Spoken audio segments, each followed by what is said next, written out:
was gone with the draft. He's in the army now, a blowing reveille.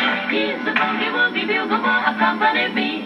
They made him blow a bugle for his Uncle Sam. It really brought him down because they couldn't jam. The captain seemed to understand. Because the next day the cat went out and drafted a band. And now the company jumps when he plays reveille. He's the boogie woogie bugle boy of Company B. A toot, a toot, a toot-a-toot, a toot, he blows his eight to the bar. In boogie rhythm, he can't blow a note unless the bass and guitar is playing rhythm. He makes the company jump when he plays reveille. He's the boogie woogie bugle boy of Company B. He was the boogie woogie bugle boy of Company B. And when he played boogie woogie bugle, he was busy as a blues bee. And when he plays, he makes the company jump into the bar. He's the boogie woogie bugle boy of Company B. He blows it into the bar. You can't blow it now, just the bass and guitar is in with the company jumps when he plays reveille. He's the boogie woogie bugle boy of Company B. He puts the boys to sleep with boogie every night and wakes them up the same way in the early bright. They clap their hands and stamp their feet because they know how he plays. When someone gives him a beat, he really breaks it up when he plays reveille. He's the boogie woogie bugle boy of Company B.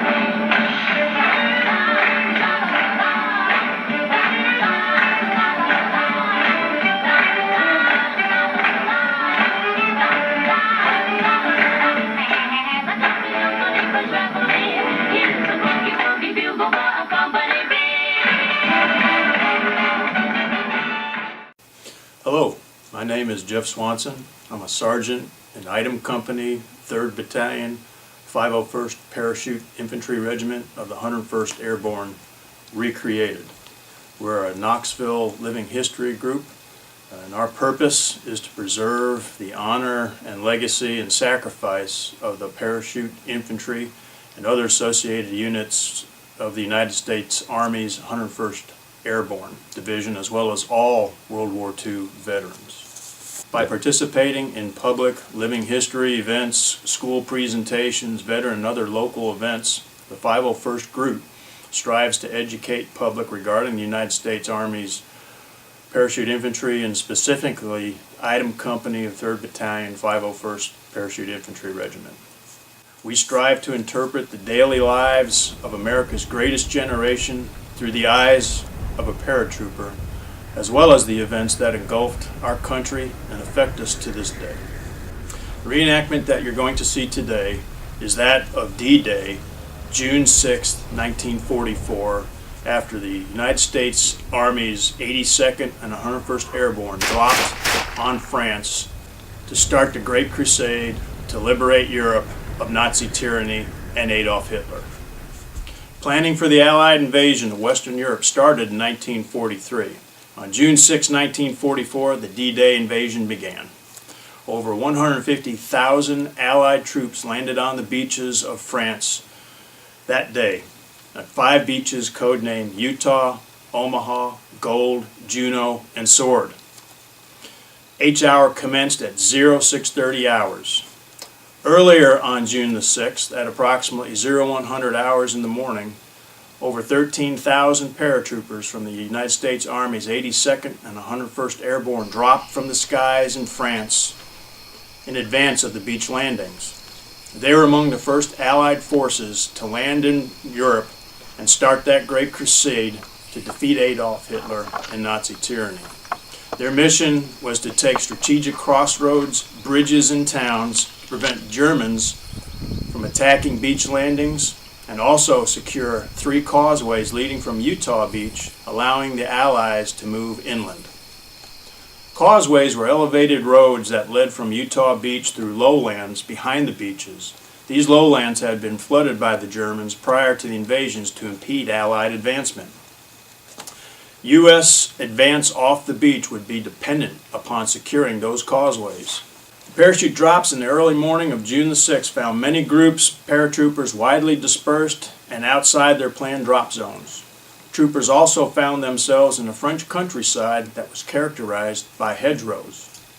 Though the paratroopers had trained extensively for battle in Western Europe, in maneuvers in Tennessee, as well as trained in England in advance of the landings, the training did not prepare them for hedgerow fighting in the French countryside.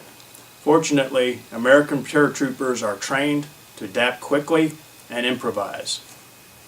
Hedgerows were typically several yards tall, consisting of rock and dirt upon which trees and undergrowth had established itself over centuries of farming. They enclosed small fields and areas for cattle and crops, and orchards typically had few openings entering them, and due to their nature, they provided natural defensive positions that were well exploited by German forces. As the morning of June the 6th progressed, individual troopers assembled as they moved towards their assigned objectives, forming squad or platoon-sized groups as they went. These groups often consisted of personnel from different companies, different battalions, different regiments, and even different divisions. The specific objectives of the 101st Airborne Division were to secure causeways, 3 causeways from Utah Beach, and also secure the town of Carentan. Many smaller skirmishes and battles resulted as individual groups of paratroopers moved towards their objectives. These battles involved hedgerow fighting in many cases. Hedgerow fighting required taking one defined hedgerow area at a time and significantly delayed Allied advances on the morning of June the 6th. In our reenactment today, an assembled group of paratroopers approaches an open area enclosed by hedgerows. The acting squad leader stops the advance and sends out a scout to move through the open area and assess enemy presence. Upon contact with the enemy, the squad leader organizes the squad to establish a base of fire, then advance and close on the enemy positions. The squad will utilize basic fire maneuver tactics to advance to a point at which a coordinated attack will result. The attack will be punctuated by speed and violence to quickly overrun and neutralize the enemy position. After the squad overruns and secures the enemy position, security will be established against counterattack. The squad leader will assess the health of his men and ensure that any wounded personnel are adequately cared for. They will receive battlefield first aid administered by members of the squad.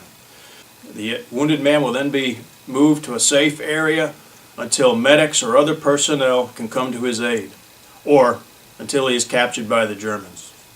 These men recognized the risk associated with being a paratrooper and accepted them as part of the job. The squad will then reorganize and continue moving towards their assigned objective.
the white cliffs of Dover.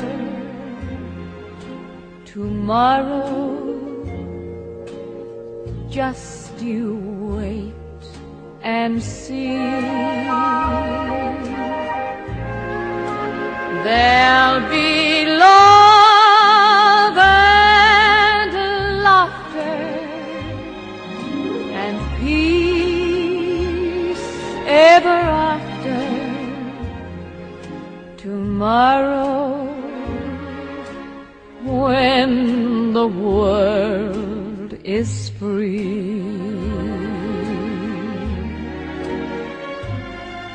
The shepherd will tend his sheep, the valley will bloom again, and Jimmy will go to sleep in his own little room again.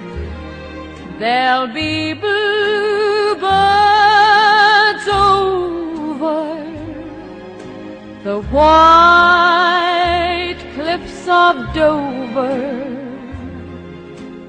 Tomorrow, just you wait and see. The shepherd will tend his sheep, the valley will bloom again, and Jimmy will go to sleep in his own little room again. There'll be bluebirds over the white cliffs of Dover. Tomorrow, just you wait and see.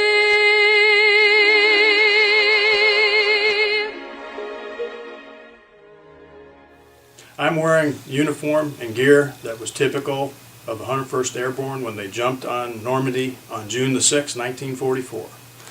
People back then, the average size of a trooper was about 145 pounds, about 5'8", 5'9". People were smaller back then. When paratroopers jumped on the night of June the 6th, 1944, they had anywhere from 100 to 140, and in some cases more weight than that on them. So the average weight, once again, was about 145 pounds. Typically, the paratroopers had double their weight when they jumped out of the C-47s that night. It also included their parachute. Their parachute weighed about 33 pounds extra, parachute in reserve. The things that they jumped with was an M1 rifle. This was the standard issue rifle for an infantryman that was broken down into two sections in a jump bag. But the rifle itself weighs about 9 pounds, and with the clip in it, or fully loaded rifle, is about 10 pounds of weight. The paratroopers, you'll see, have big baggy pockets on them that they would stuff anything in that they could. They would stuff extra ammo, grenades, rations, whatever else they needed when they made those jumps. The mission of the paratroopers was to sustain themselves for 3 days before they got any kind of reinforcement. So you can imagine that they had to load up with a lot of extra things, and that's why they weighed so much when they jumped. But they would take their K rations and break them down, put them in boxes. They had something called a musette bag that was stuffed with extra socks, shaving gear, mostly additional weapons, ammo, and rations. You see they had the grenades. When they got on the ground, they put the grenades on here. They jumped with an ammo belt that had 10 clips of 8 rounds in each clip, and that was 80 rounds, plus they would have a bandolier that had another 48 rounds on it, and whatever else they could stick into their pockets. The steel helmet is steel. It weighs probably about 5 pounds. They have sidearms, if they could find them. They would have a boot knife that's characteristic of the airborne, canteens, They all had these airborne first aid packs and a compass. The airborne first aid packs were designed specifically for paratroopers that were out fighting on their own for 3 days. It had a tourniquet, a bandage, and a morphine syringe in there so that they could do field first aid and take care of them until the medics could catch up with them and take care of them. But once again, self-sustaining for 3 days.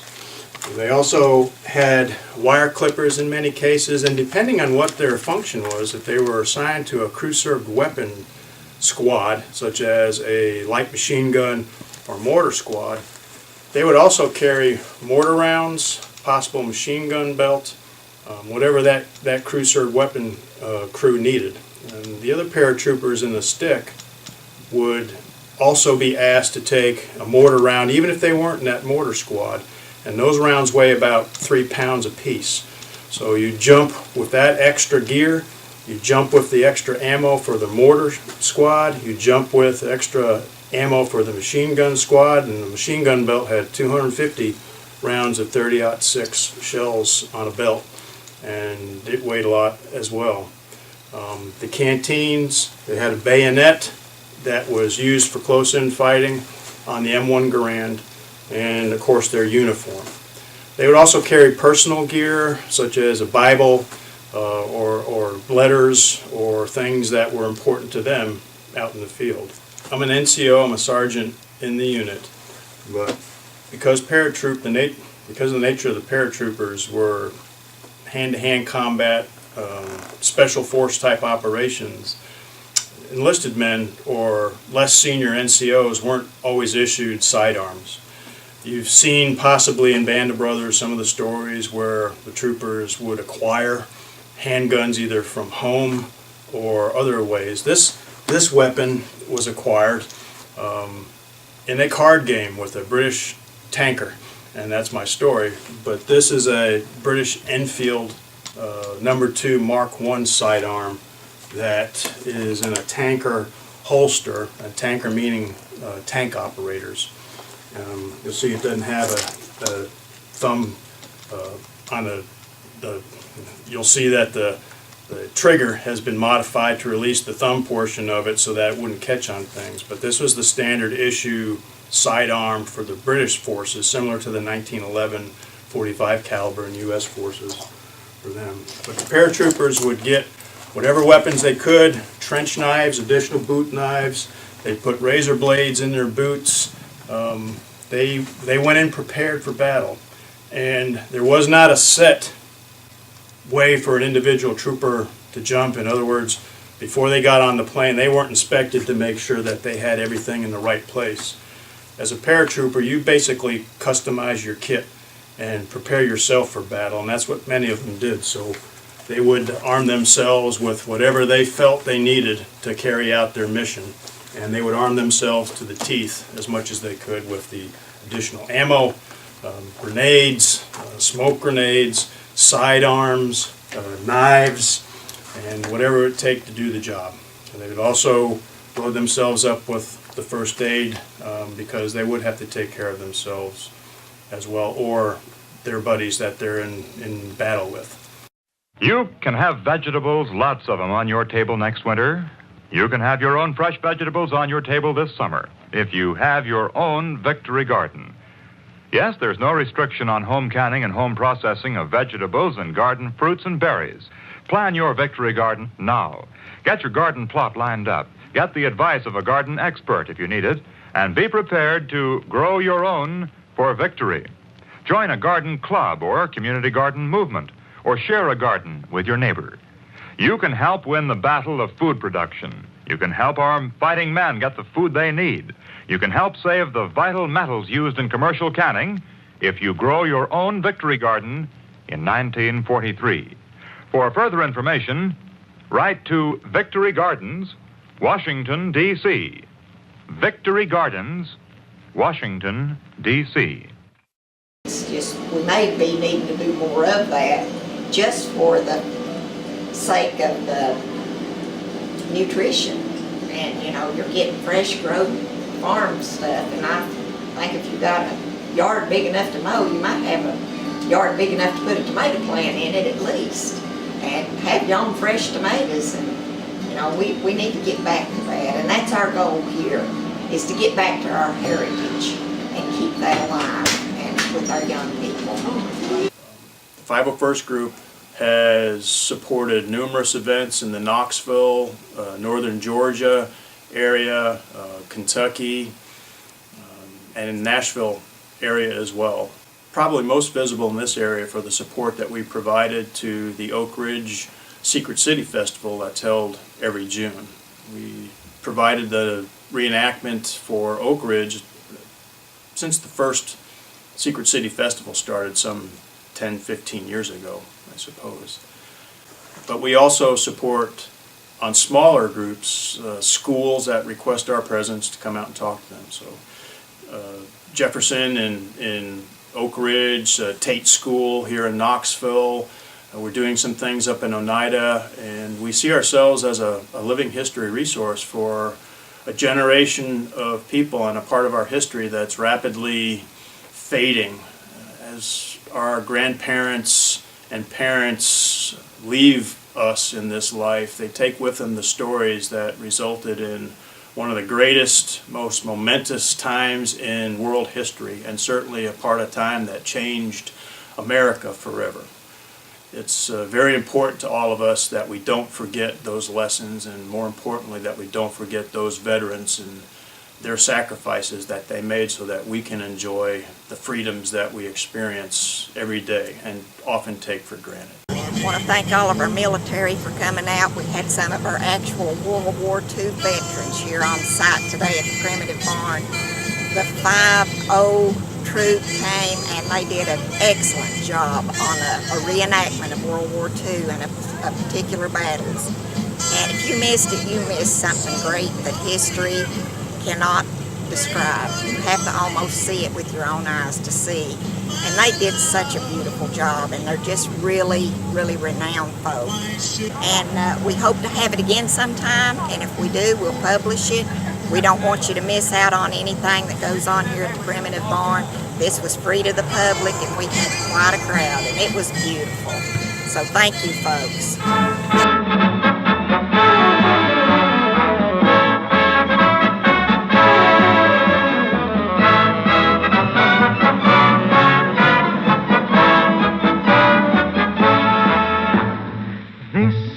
The Army, Mr. Jones.